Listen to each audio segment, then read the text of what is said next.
जय शनिदेव। आज हम करेंगे शनिवार की व्रत कथा। एक बार संसार में चारों ओर पूजे जाने वाले नवग्रह एक स्थान पर एकत्रित होकर परस्पर विधि प्रकार से वार्तालाप करने लगे। जब बात इस पर आ पहुंची कि उन 9 ग्रहों में सबसे बड़ा और सर्वाधिक पूजनीय देव कौन है, तो प्रत्येक ग्रह देवता स्वयं को बड़ा कहने लगा। इस बात पर जब बहुत देर तक वाद विवाद होता रहा और कोई भी निर्णय न हो सका, तो यह तय हुआ कि चलकर इंद्र से इसका निर्णय करवाना चाहिए। सो वह सभी ग्रह इंद्र के समक्ष उपस्थित हुए। उन सब की बातें सुनकर इंद्र भी सोच में पड़ गए कि किसको छोटा कहे और किसको बड़ा, किसकी श्रद्धा के पात्र बने और किसके कोप का भोजन। और अंत में निर्णय न करते हुए बोले, मैं अल्प बुद्धि हूँ, इस बात का निर्णय करने में असमर्थ हूँ। मुझे तो आप सभी बड़े नजर आते हो और मैं सभी का आदर सम्मान करता हूँ। इस पर नवग्रह संतुष्ट नहीं हुए और हट करने लगे कि उनका निर्णय आपको अवश्य करना चाहिए। तब देवराज बोले, मृत्यु लोक में अत्यंत न्यायप्रिय राजा विक्रमादित्य राज करता है, आप उसके पास जाएं, वह अवश्य आपकी समस्या का कोई ना कोई समाधान करेंगे। इंद्र से निराश होकर नवग्रह मृत्युलोक में जाने को तत्पर हो गए। देवराज इंद्र ने जब उन्हें वहां से जाते देखा तो प्रशंसा से सांस लिया। इस धर्म संकट से निकलना उसके लिए सचमुच ही कितना दुष्कर था, पर अपनी चतुराई से उन्होंने अपने ऊपर आए संकट को राजा विक्रमादित्य पर टाल दिया। उज्जैन नगरी की इन दिनों सारे ही भारत में धाक थी। एक तो वहां राजा विक्रमादित्य के दरबार में बड़े बड़े ज्ञानवान लोगों का जमावड़ा रहता था, दूसरे उस न्यायप्रिय राजा के न्याय में उज्जैन नगरी के सारे भारत के डंके बजते थे। स्वर्ग में जब नवग्रहों का निर्णय न हो पाया तो वह अपने अपने विमान पर आरूढ़ होकर मृत्युलोक में आ उतरे।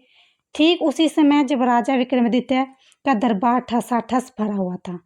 नवग्रहों को इकट्ठा देखकर विक्रमादित्य अपने सिंहासन से उठ खड़े हुए और सभी देवों के सम्मान पूर्वक आसन ग्रहण करने का अनुरोध करने लगे, पर उनमें से किसी ने भी आसन ग्रहण नहीं किया। विक्रमादित्य ने जब प्रश्नवाचक दृष्टि से उनकी ओर देखा तो बृहस्पति देव ने आगे बढ़कर जोरदार आवाज में कहा, हे राजन, हम यहाँ पर तब तक आसन ग्रहण नहीं करेंगे जब तक आप यह निर्णय नहीं करेंगे कि हम में सबसे बड़ा कौन है। राजा अपने ऊपर आए इस धर्म संकट को देखकर पल भर तो घबरा गया, परंतु शीघ्र ही उसने स्वयं को संभाल लिया। उसने अपने मन में एक युक्ति सोच ली। दरबार में छोटे छोटे आसनों की एक पंक्ति प्रवेश द्वार तक चली गई। राजा ने इन लोगों से कहा, आप यहाँ पर आसन ग्रहण कीजिए और मैं सोचकर अभी आपका निर्णय करता हूँ। यह कहकर राजा अपने सिंहासन पर जा बैठ गया। सिंहासन के निकट ही जो आसन पड़ा था उस पर भागकर बृहस्पति देव जा बैठे। उसके अगले आसन पर सूर्य देव जा बैठे। सूर्य के निकट ही चंद्रमा और फिर इसी प्रकार से बुध, मंगल, राहु, केतु इत्यादि ने अपना आसन ग्रहण कर लिया। पंक्ति के 8 में थे वह गर्भ, किंतु उन्हें भी संतोष था कि उसके बाद शनिश्चर बैठेंगे, किंतु आसन प्रवेश द्वार के समीप और सबसे अंत में होने के कारण शनिदेव उस पर नहीं बैठे। राजा विक्रमादित्य ने सोचा था कि जो ग्रह उस अंतिम आसन पर बैठेगा वह उसी को विनय और दयाशीलता के आधार पर बड़ा घोषित कर देंगे, पर वहां तो बात ही दूसरी हो गई। शनिदेव अति क्रोधी और विकट स्वभाव के देवता हैं। जब वह नहीं बैठे तो 8 ग्रह खिलखिलाकर हंस पड़े। अपना इस प्रकार से अपमान होते देखकर शनिदेव की आंखें क्रोध से लाल हो गई और भ्रिकुटी तन गई। क्रोध से कांपते हुए बोले, राजन, मुझसे बैर लेकर तूने अच्छा नहीं किया। क्या समझकर तूने इस प्रकार से अपमानित करना चाहा और क्यों मुझे अंत में बिठाना चाहा? चंद्रमा राशि में 2.25 दिन तक रहता है और सूर्य, शुक्र, बुध केवल आधा मास, सोम और मंगल 2 मास, बृहस्पति 13 मास, राहु केतु 18 मास रहते हैं, जबकि मैं 7.5 वर्ष तक रहता हूँ। इसीलिए अब तू सावधान हो जा। तूने जो मेरा अपमान किया है उसका दंड अवश्य मिलेगा।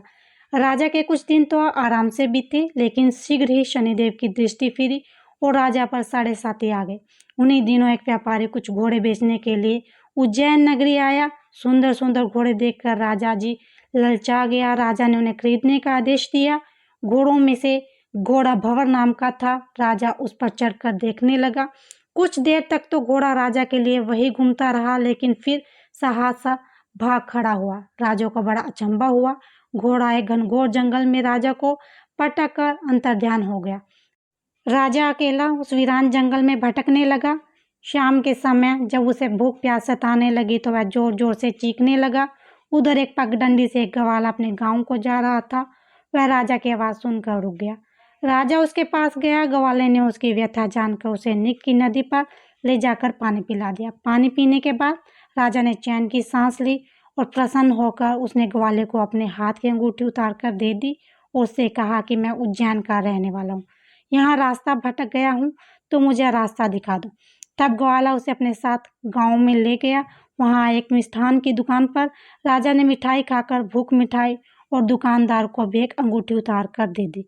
दुकानदार के पूछने पर उसने उससे भी यही कहा कि वह उज्जैन नगरी का रहने वाला है, उसका नाम मोना है। फिर वह दुकान के बंद होने तक वहीं बैठकर दुकानदार से बातें करता रहा।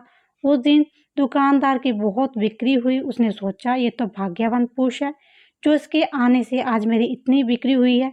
इसीलिए रात होने पर वह उससे बोला कि आप मेरे साथ मेरे घर चल और मेरे साथ ही भोजन करें। राजा मान गया। तो वह दोनों उसके घर पहुंचे तो दुकानदार की पत्नी ने उसका स्वागत सत्कार किया और अतिथि के लिए विशेष रूप से भोजन तैयार किया। भोजन करते समय एक अद्भुत घटना घटी। जहां राजा भोजन कर रहा था वहीं सामने की दीवार पर सोने का एक सतलड़ा हार टंगा हुआ था। उसके पीछे एक चित्र था। सहसा वह हार वहां से अदृश्य हो गया। दुकानदार के यहाँ एक स्त्री दासी थी। उसने जाकर घर की मालकिन से कहा, वहाँ खूंटी पर हार नहीं है। जब बात दुकानदार तक पहुंची तो उसने राजा से पूछा। वह बोला, मुझे तो मालूम नहीं, तुम्हारे और मेरे अतिरिक्त यहाँ तो कोई नहीं आया। सच सच बताओ, हार कहाँ है? मुझे नहीं मालूम। राजा फिर बोला, मेरे पास कोई हार नहीं है। जब कोई निर्णय नहीं हो सका तो दुकानदार राजा को उस नगर के राजा के पास ले गया।